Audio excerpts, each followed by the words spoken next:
Hello everyone, this is the fishing hobby back here again and finally doing another video. What I'm going to be doing today is a video on a Penn. It's a 4300SS. It's going to be partially a review and partially a disassembly of another old reel. I like to do these on my channel a lot. I like to fish with older reels. When they moved to graphite, the worm gear drive was dropped from most of the reels, but the 4300SS actually still does have a worm gear drive. So I like that personally. I think it's a good combination of smoothness and durability. Usually you're giving up part of one to get another. This one has both. The worm gear drive is very strong. It's very smooth. You don't have to do any kind of shimming on it or anything like that to get that smoothness. That's why I personally prefer the worm gear driven spinning reels. What I'm going to go ahead and do is just take this reel apart, and it's going to be my first time looking at it, so I'm going to go through and tell you my initial impressions of what I see as I come across it, and you can make a determination from there, if this would be some sort of a reel that you might be interested in yourself. First of all, these reels were silent anti-reverse, so that's a nice feature. Now these were kind of predating the infinite anti-reverse, so you're not going to get instant stop. There's going to be some back play before the rotor comes to a stop, but you can turn the anti-reverse off and reel either direction if you prefer to play fish by back reeling. The drag is smooth on it. It does have a drag clicker on it. It's not very loud, so let's take a look and see what's going on there. Now first of all, this is a push button release spool. I was just taking the drag tension disc off of it to take a look at the drag itself. So there's a spring washer right there that helps maintain consistent pressure between the metal washer and the carbon fiber disc. And you can see that the carbon fiber drag disc is tabbed, so it fits into the little slots in the spool itself. I'll just pull the center piece out there, and on the bottom it looks like a Teflon spool washer, and right here,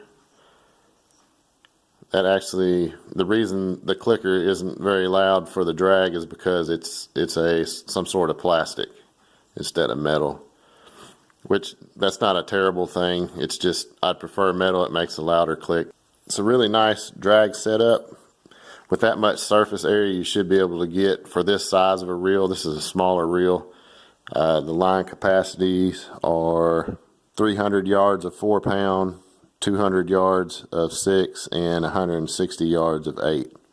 So it's what I would consider a light reel, not quite an ultralight, not a medium duty. It's somewhere in between, just a light duty reel. That's a big drag washer, so you should probably be able to get several pounds of stopping power out of that drag if you need it. So that's most of the spool there. There is no line clip on this spool, so you can see there's a rubber band there holding the braid on. Usually on the push button release spools you need to pull the oscillation shaft out before you can remove the rotor, and it looks like that's what we're going to run into here because of this rod right here. That there's no way that that's going to pull off over this shaft. So I'm going to go ahead and remove the handle here. It should just be, left hand threaded. So there's the handle, and I'm going to take this dust cover off this side. That's a really nice dust cover. Alright, so what we're looking at here on this reel, it's a 3 ball bearing reel, as you can see there, and it's a worm gear drive. I haven't run across personally any other worm gear drives that had 3 bearings in them that were this size.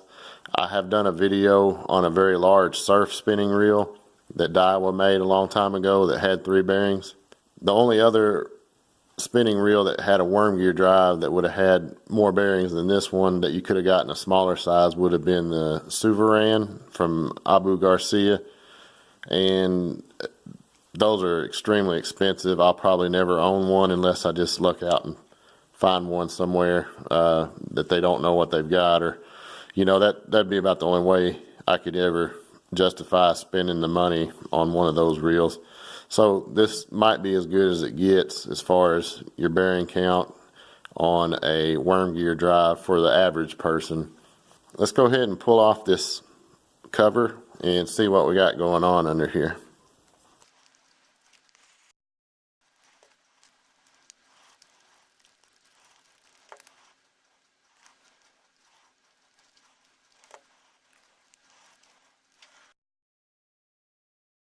Here's just a quick little tip. This is something that I personally do just to make it easier to know where things go. When I take the screws out of a reel, if I'm going to be putting it back together pretty soon after I take it apart, I will usually lay the screws out in the position approximately of where I pulled them from and just see if there's a smaller screw in the bunch or if they're all the same size. And as you can see, this bottom one is actually quite a bit smaller than the rest. The smaller screw is the one that came out of this hole right here.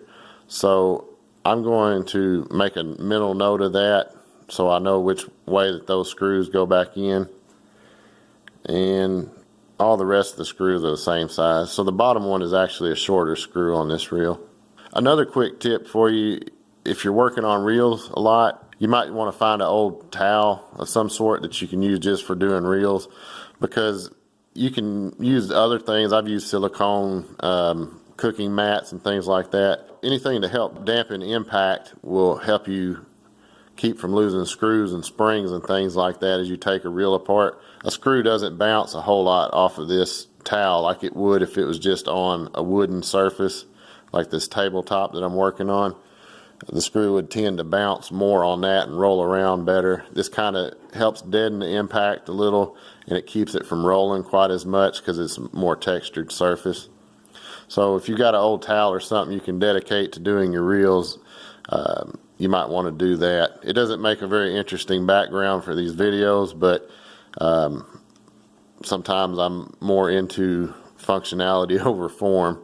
So let's just take a look here at the side plate. There you can see there's a sealed ball bearing. And from what I've read, these are all sealed stainless steel ball bearings, and that one's very smooth. I'll probably go ahead and take the seals off of it and clean them out and re-oil them. I tend to use oil instead of grease on my bearings. They spin better and more freely, and I do not fish in salt water. If I fish more in salt water, I would definitely consider using grease more so than oil. So there's not a whole lot going on this side plate. I believe this little ridge right here is probably just kind of like a support for this oscillation arm that works the oscillation shaft. And as you can see, it's a gear driven oscillation arm that runs off of a gear that's on the worm gear. So here's the difference between a worm gear for anybody that doesn't know.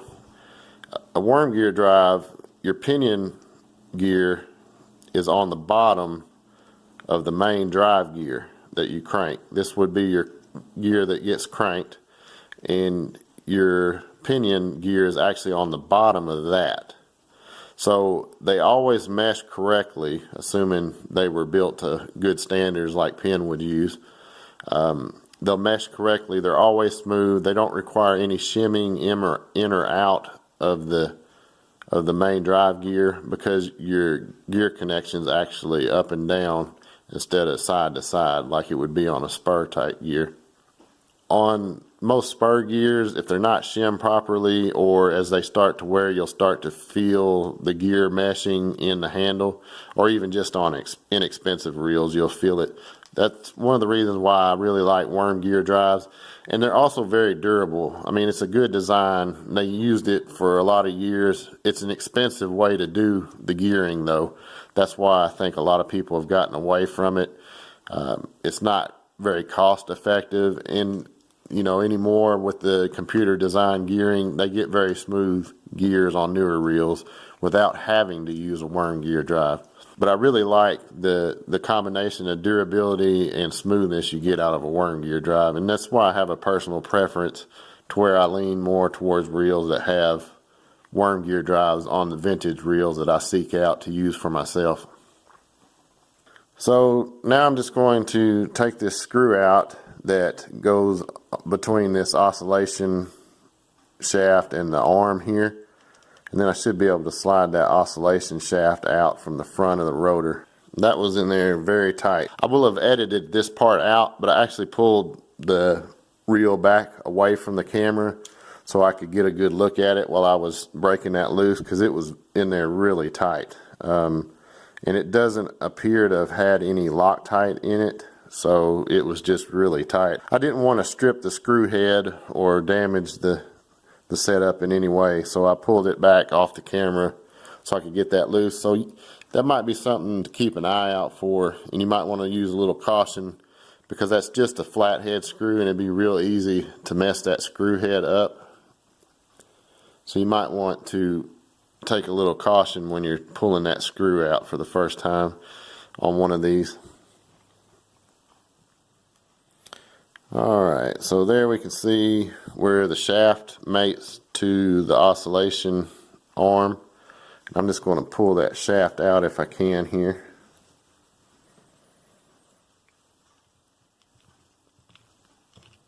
That was really tight in that arm, and I have a feeling it's built to close tolerances, in addition to the hardening somewhat of some of the old grease that's in here.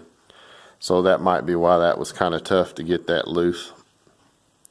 So now the shaft just slides right out, and I'm sure that's a stainless steel shaft.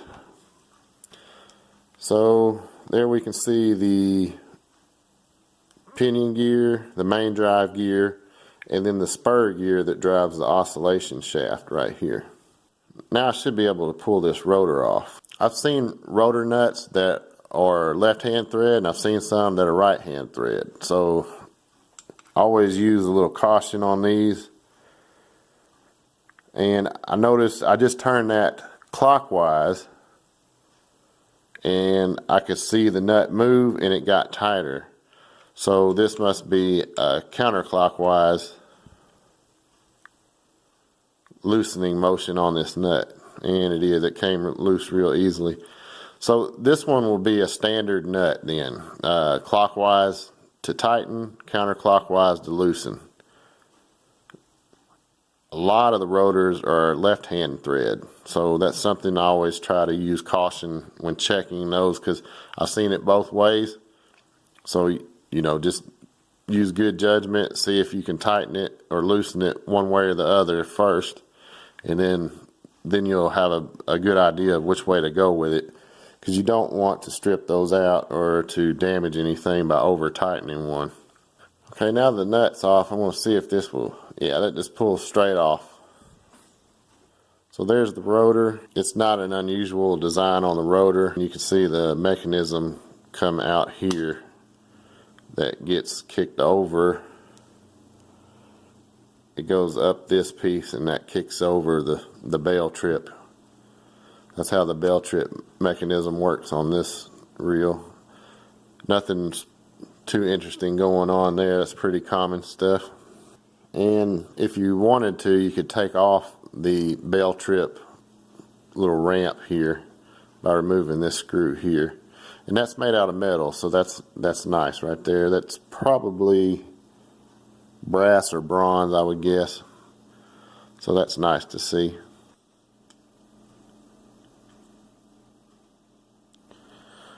There's a bushing that works in conjunction with the oscillation arm. So that's a nice feature, that little bushing right there. It's a sign of good things when there's quality considerations taken into a part as simple as that. Most of the time these oscillation arms just have a screw and a slotted piece like this. So this would rub directly on a screw. with this being probably a little bronze bushing, I would assume it's bronze and not brass, there'd be a really long wear life there between those two dissimilar metals. So that's a nice thing to see. And it looks like we've got a screw head right here that probably holds this down to the frame. So let's get that out of here. I don't know if you'll be able to tell it or not. That screw looks like it has red Loctite on it.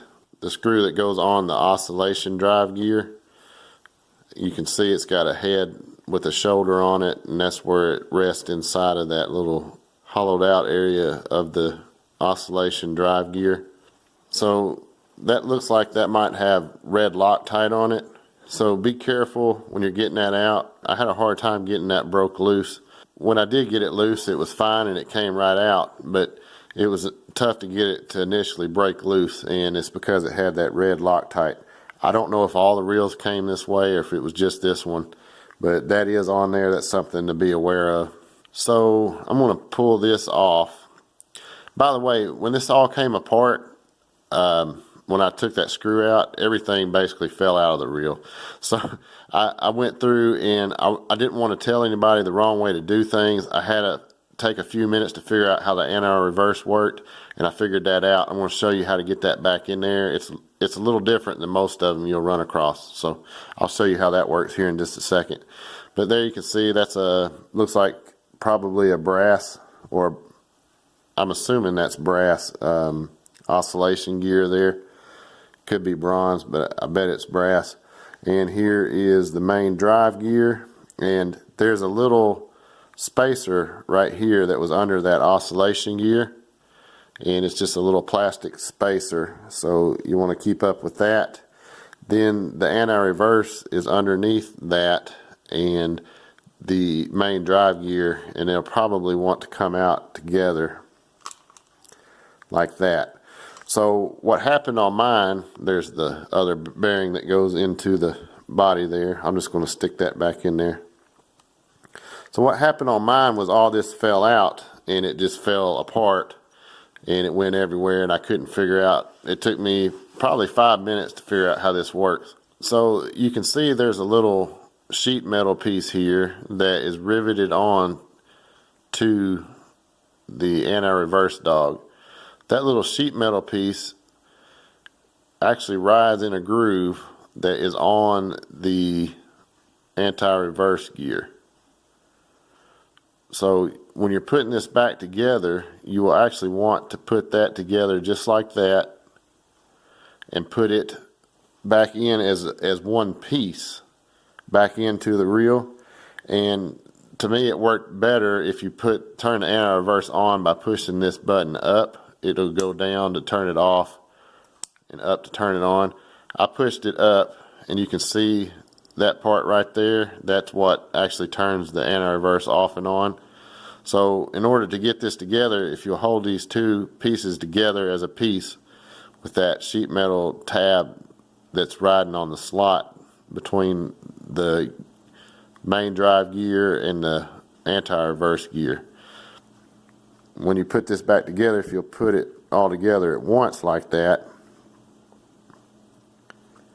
and it takes just a little wiggling around there, then it will work as it's supposed to. As you can see, when I turn the pinion gear forward, it turns just fine, and when I reverse it, now it locks the anti-reverse. So when you're putting that back together, that's one thing you'll want to keep in mind. It might take you a few minutes to figure out how that goes together. If you watch this video, that little tip there might save you a few minutes of headache. And then make sure you get that little plastic spacer back on there like that when you're putting it back together before you put back the oscillation drive gear. So that's just something to be heads up on, and that way you know how that goes together. Once you know how it works, it's not a big deal at all. So that did fall apart on me, and it took me a few minutes to figure out how that went together. Hopefully that will save somebody else a little trouble. There is a clip in here that will need to come out before I can get this pinion gear out. I'm going to clean this area up so you can see better how this clip will come out of here to get that pinion gear out. Okay, I cleaned that up some just so you could see it better. As you can see, there's a pinion gear and the bearing here is retained with a spring clip, and there's a little groove on the edge of that one right there at the end of it. I hope that shows up on camera as well as I can see it. I'm just going to stick my thumb over this area right here in case that spring clip comes out. I don't want it flying across the room. I'm just going to take a small screwdriver and see if I can catch the edge of that clip there and pull it in towards the center some.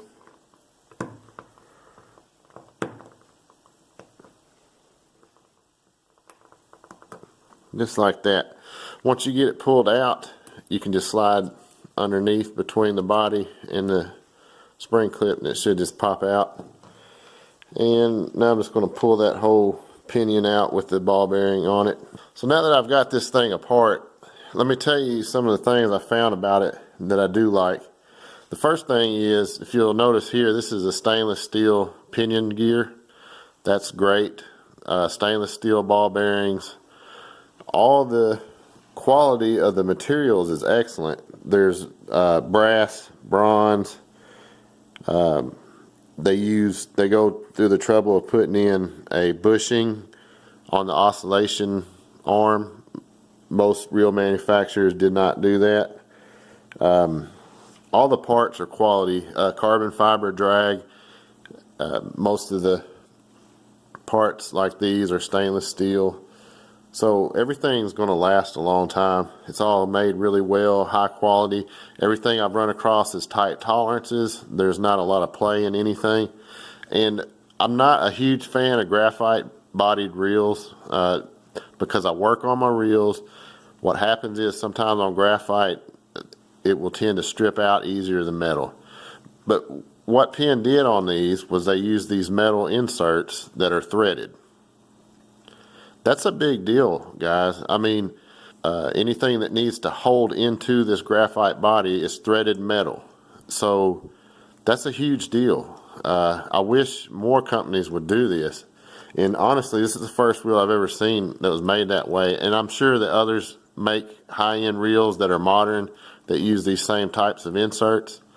But the chances of the thread stripping out on this is a lot lower than it is if the screws were threaded directly into the reel housing, the reel body housing. That's a big deal, and that just shows, you know, the type of quality and thought that they put into their manufacturing process. And these were also, they were made in the United States. I think you can see there. Made in USA on the reel foot there. So if you're looking for a very well-made reel, one that will last, more than likely it'll last a lifetime if you take care of it. You can still find parts for these online through eBay and stuff. They're not totally outrageously priced or anything yet. There's still enough of them around that they can find parts for them, and people sell parts that are used, and you find some new parts as well. I'm not sure if this will show up or not. Probably can't see it, but right in the middle here it says 9.3. I'm assuming that means that this reel was made in 1993. I know that's not going to show up well on my camera here. I'm just using my cell phone for this video, so I apologize for that. So this reel is old. I mean, it's over 20 years old. Still in excellent shape. I found this one on eBay. I picked it up for a very reasonable price. It was a little over $30 shipped. So you're not going to go to a store and buy a reel that's this kind of quality for 30 bucks. It just won't happen unless you get lucky and find something on clearance. And I don't think you'd find one that's this type of quality for 30 bucks. So keep your mind open and look around. If you can't live without instant anti-reverse, well, that's probably a vintage reel wouldn't interest you in the least. I don't feel like instant anti-reverse or a lack of it has ever cost me a fish. If you do feel that way, then by all means use whatever you feel comfortable with. But you know, if you're looking for quality reels at great prices, don't sleep on the vintage market, because there's some awesome stuff out there. This one's one of the nicer ones I've come across, and I'd highly recommend you picking one up if you can find one for a decent price. That's all I got for now, guys, but until next time, tight lines.